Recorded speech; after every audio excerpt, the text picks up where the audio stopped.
Station, this is Houston. Are you ready for the event? Houston, this is Station. We are ready for the event.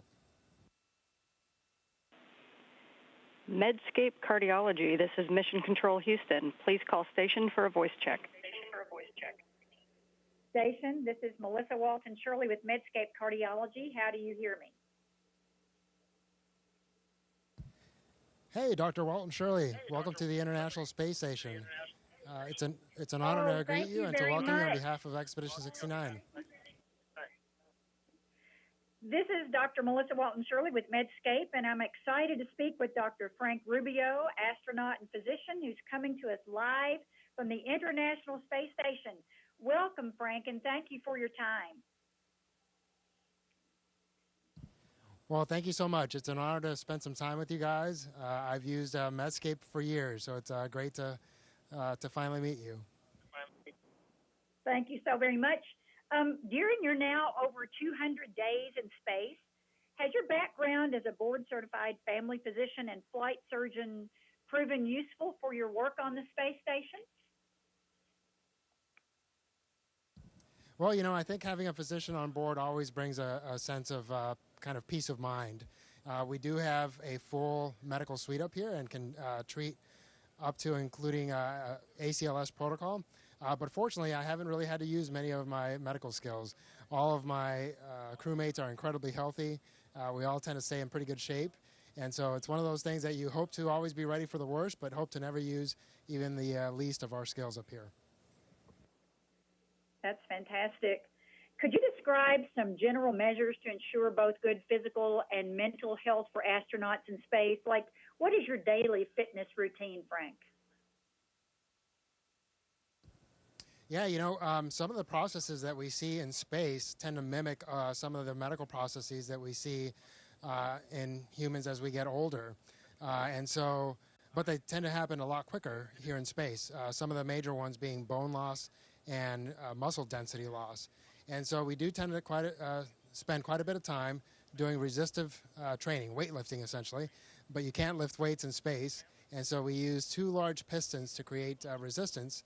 And every day we do about 2 hours of fitness routine, about an hour of resistance training, lots of lower body because those femurs produce a vast majority of our blood and, you know, just also tend to suffer the most loss, our hips and femurs. And so we do a lot of lower body exercises, squats, deadlifts, and things like that. And then we spend about 45 minutes on either the treadmill or a stationary bike and get our cardiovascular workout on every day also. So, you know, every day seems like a lot, but because you're not walking around and you're not bearing your weight, your body tends to recover much quicker. And so you're able to work out on a much more consistent basis up here. So also speak to the fitness for mental health. For instance, are you able to communicate with your family on a daily basis? Is there also video and audio capability to sort of give it that feel as if you're closer to home? Yeah, the team does a great job of supporting us on that. You know, every week we have a special allotted time to spend with our family, and we call those family conferences. And we just recently actually started using a video conferencing capability, and that's proven to be a great boost for our mental health. We stay much more well connected. You know, there's just something about seeing your loved ones on screen versus just hearing them on the phone. And we can use that almost on a daily basis. We do stay pretty busy up here. You know, our work day tends to be about 12 hours, but that includes some meal time and that workout time that we talked about.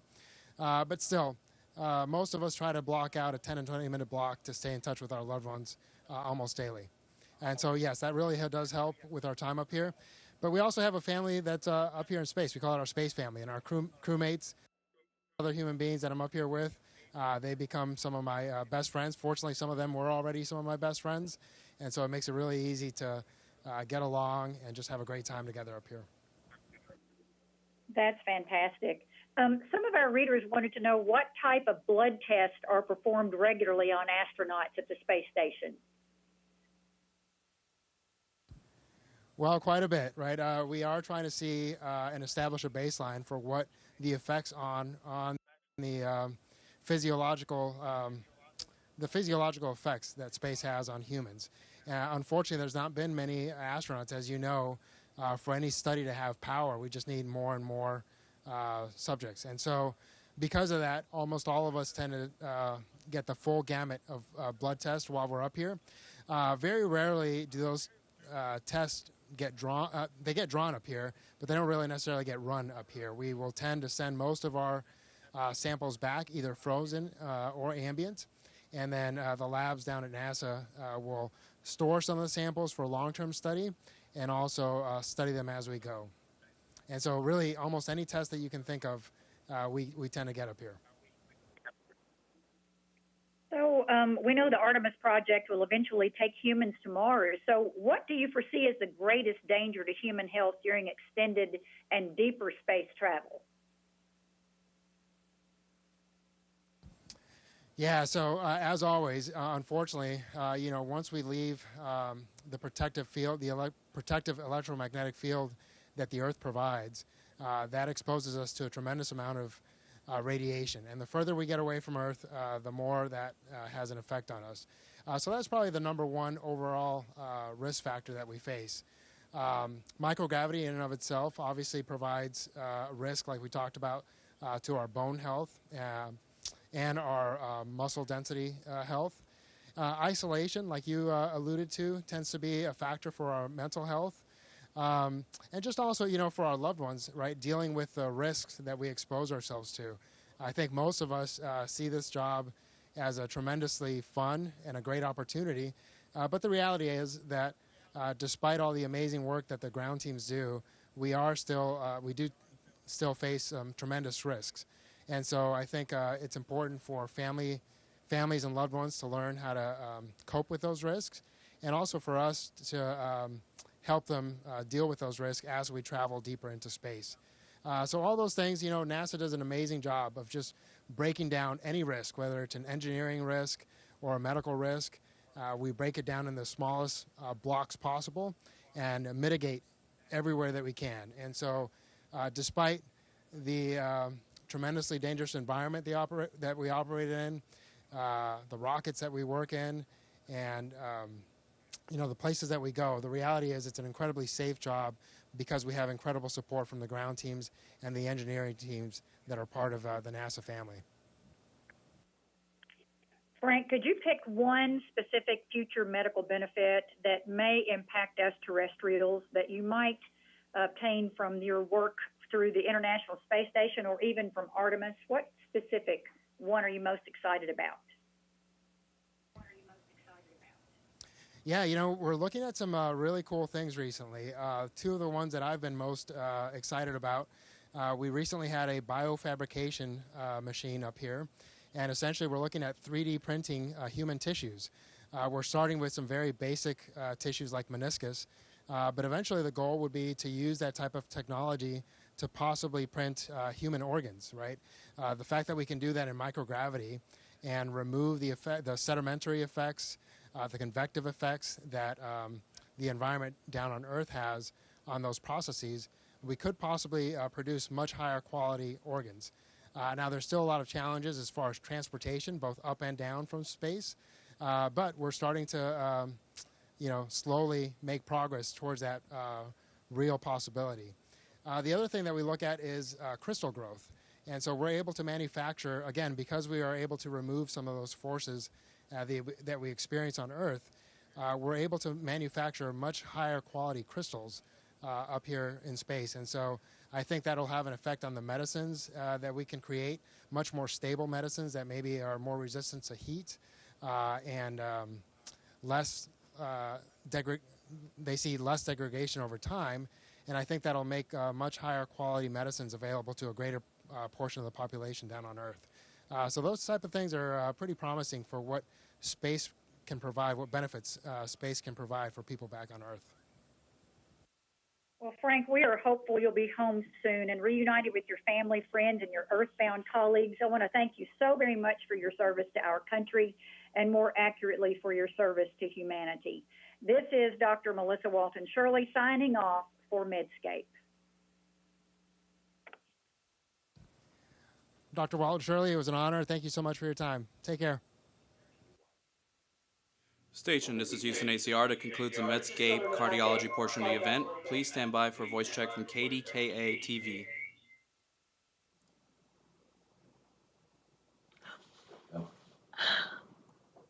This is so cool. Station, this is Heather Abraham with KDKA. How do you hear me? Heather, this is Woody Hoburg. I have you loud and clear. This is cool. This is so, I mean, cooler for you because you're actually in space.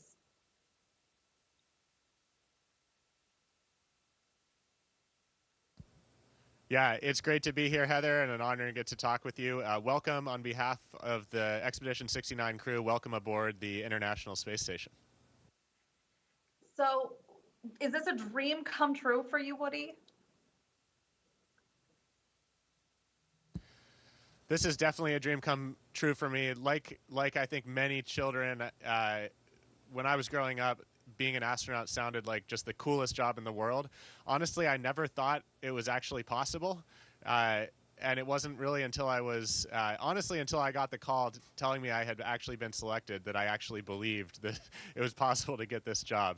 But it's absolutely a dream come true. So are you missing home? Are you missing Pittsburgh? Because I can tell you it's just another cloudy, rainy day here. That's funny. I actually noticed this morning that we were flying directly over Pittsburgh, and I thought I would go outside and get some photos of Pittsburgh as we flew over. And like you say, it was completely socked in with clouds. But I will say I definitely, it's an honor to be up here, and I'm just loving my time on board. Couldn't be happier. But I also, every time I look back at Earth, I think, wow, that's a special place that I look forward to returning to. Wow. When you say that you were going to go outside to take pictures, what does that mean when you're an astronaut? Well, I may have, I think what I meant is look outside. So Okay. Typically when we want to photograph Earth, we have a couple windows actually that are great for Earth observations. We have the cupola, which provides a sort of panoramic view of Earth. It's really incredible to spend time in there. And then we also have an Earth viewing window looking straight down in the U.S. laboratory. And that's a higher quality, like photo grade window that's great for taking photos.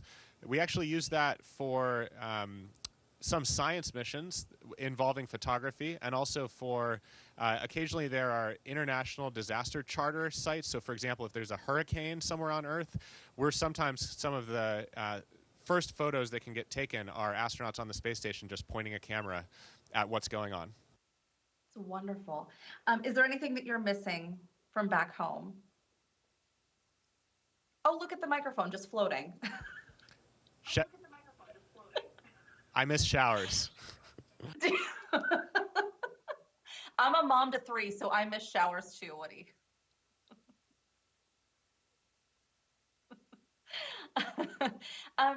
All of your experience, I watched this wonderful video that NASA put together of you, and it included an interview with you too, of your experience leading up to this moment, from childhood up until the point that you left. What do you think about the preparation that went into this, and kind of like your lifelong build up to get to where you are? Yeah, look, I've had this discussion a lot with my classmates and colleagues in the astronaut office and at NASA, and I think a common thread for everyone is the realization that the careers we were all pursuing prior to becoming astronauts were ones that we were just incredibly passionate about, and that we actually didn't know in the moment that was a pathway to becoming an astronaut. So the sort of wandering road that I've taken professionally, everything from engineering to flying airplanes to search and rescue, all of that was just pursuing passions, and there's no right way to become an astronaut, and it was only in hindsight when I was applying and going through the process to get the job that I realized that my background was actually well suited being an astronaut. Yeah, I mean, when I watched that video, I mean, not many people can say that when they were kids, they were building rockets. And even being part of the search and rescue team at Yosemite, I mean, getting lost in the wilderness is kind of like being up in space. You're just kind of out there and searching for the next frontier. Yeah, absolutely. Some of those early memories building rockets were right there in Pittsburgh with an organization called Tripoli Pittsburgh. It's an amateur rocketry group. I'm indebted to them for just kind of molding me, honestly, as an engineer in my early years. And then later on, yeah, I think I've always found that I'm really passionate about technical things like engineering, but then also operational things. And that's what drove me to get involved in search and rescue and flying. And I think that's a common thread in human spaceflight. You know, we do really technical stuff up here on the space station, but we also have to make stuff happen every day operationally. And the team in mission control helps us do that every day. And for people that kind of enjoy both aspects of that, this is a really special place. I have a really random question, if it's allowed. Is it cold?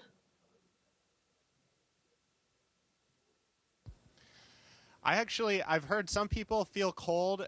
Different parts of the space station are slightly colder than others. And actually, the place that I shower after my workouts is one of the cold places. So that's always entertaining.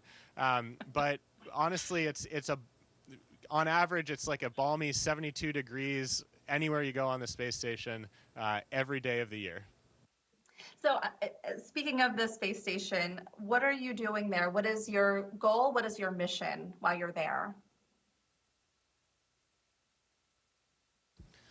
Well, big picture, I'm really honored to be carrying on the incredible more than 22-year legacy of continuous human presence on board the space station. So that's just amazing. In the last more than 22 years, there has not been a moment when we don't have humans on board the ISS living and working. And that's exactly what we're continuing to do as part of Expedition 69. We've been busy. We just sent home a SpaceX cargo vehicle, the SpaceX 27 mission, full of science results that we spent about the last month working on. And now we're gearing up for the first EVA in our increment. So we're going to gear up to send my colleagues Steve Bowen and Sultan Al-Nayati outside the space station to do some repair work. And that'll be next week. So we're always busy doing a number of different things up here. That's wild. I couldn't imagine doing repair work outside in space, floating out there. I don't know if you're allowed to disclose, but when do you come back home? Well, right now we're targeting somewhere around late August. We're always prepared for these dates to change. It could be earlier, could be later, but somewhere around late summer, early fall is the target right now. Have you heard from North Allegheny? They must be so proud that you're a graduate from their school.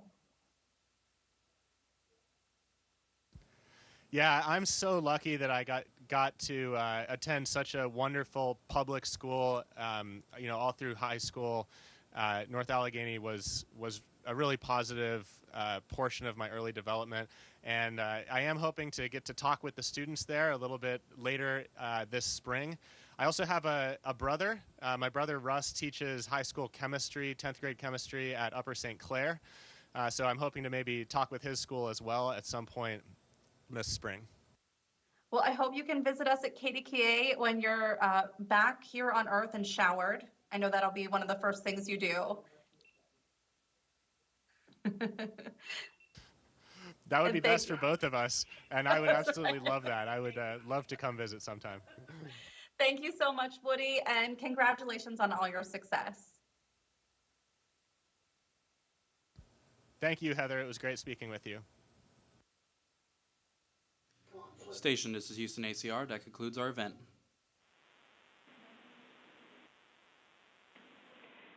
Thank you to all the participants from Medscape Cardiology and KDKA-TV station. We are now resuming operational audio communications.